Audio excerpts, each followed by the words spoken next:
State Patrol says a drunk driver plowed into an accident scene and killed a person.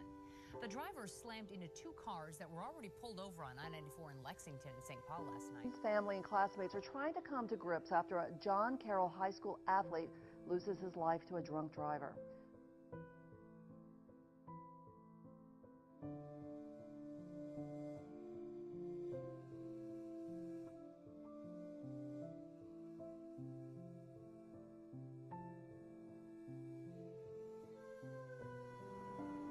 There are a lot more cases where they're not caught. So there's all the cases that are on the road where police don't catch them. Then there's the cases where police pull them over and catch them, and we never go to those calls. Then there's also cases where they cause an accident, and we respond to the accident, and at that point we actually see the drunk driver in the car, whether they're injured or not. I've been on several calls where an accident has been caused by a drunk driver. We've also been on calls to the border here at San Ysidro to where drivers coming across from Mexico are flagged by the customs agents in the toll booths, and then they're sent to a secondary where a police officer will pull them over immediately just because they were thought to be under the influence. They're given a sobriety test by CHP. Immediately your license is suspended. Then you're going to be put to trial where the evidence is gathered against you.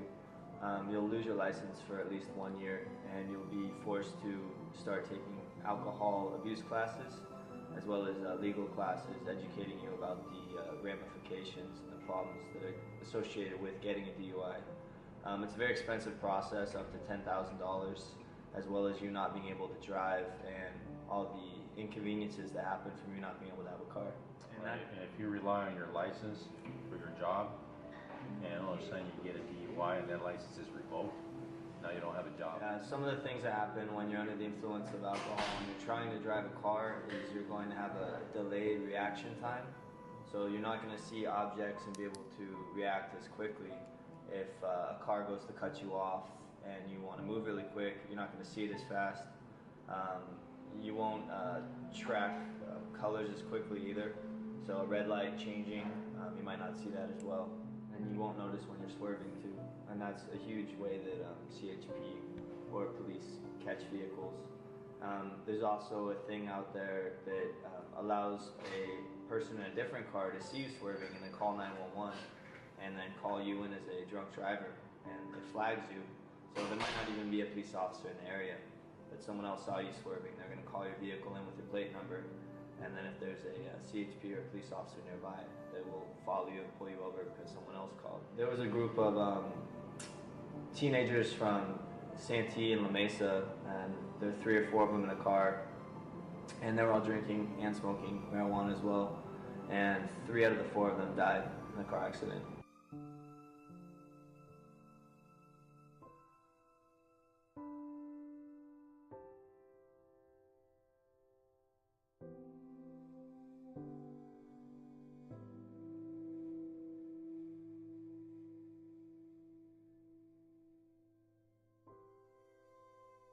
This is Jacoby. He's an average kid, just like the rest of us. Never expected to have his life pause so quickly. All due to one decision. One really stupid decision.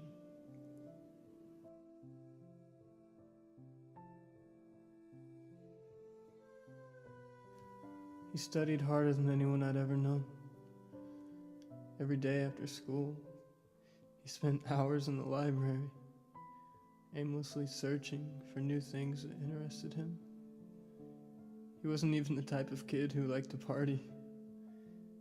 His future was so bright until it was all just thrown away for nothing, wasted.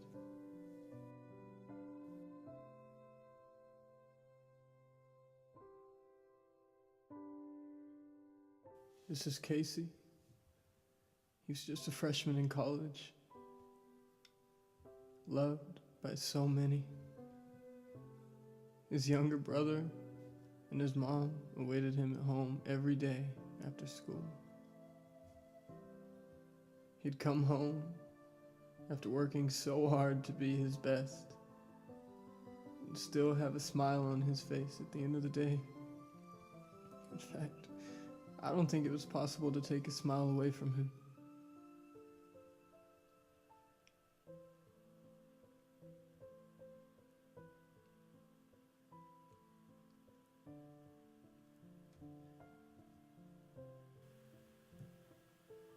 He had so many friends because he was the type of person everybody loved to be around. It was Sunday night when I asked him to hang out. It seemed just like any other night. I had no idea that it would be the night my best friend would be taken from me.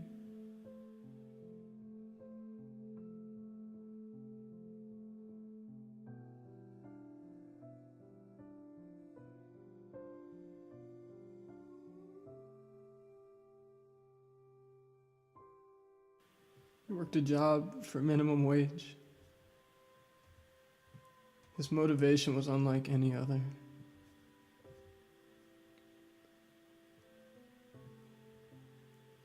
His passion was riding street bikes. It's his favorite thing to do. No matter what anyone said, you couldn't stop him because he loved it.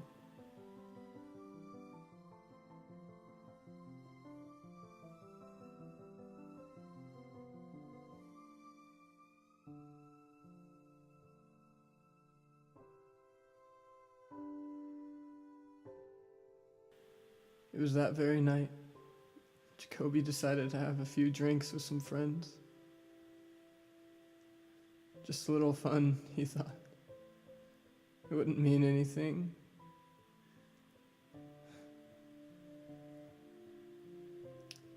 Jacoby got behind the wheel that night, thinking he'd be fine to drive. Thinking it would never happen to me. It couldn't.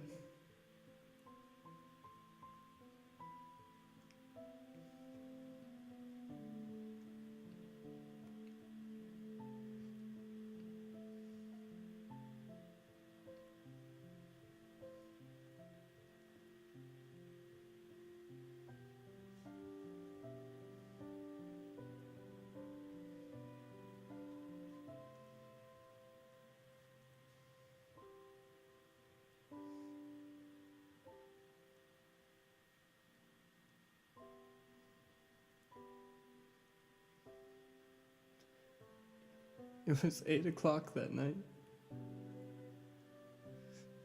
I still don't know why he did it. Why did he have to take my best friend from me? He's gone. Gone.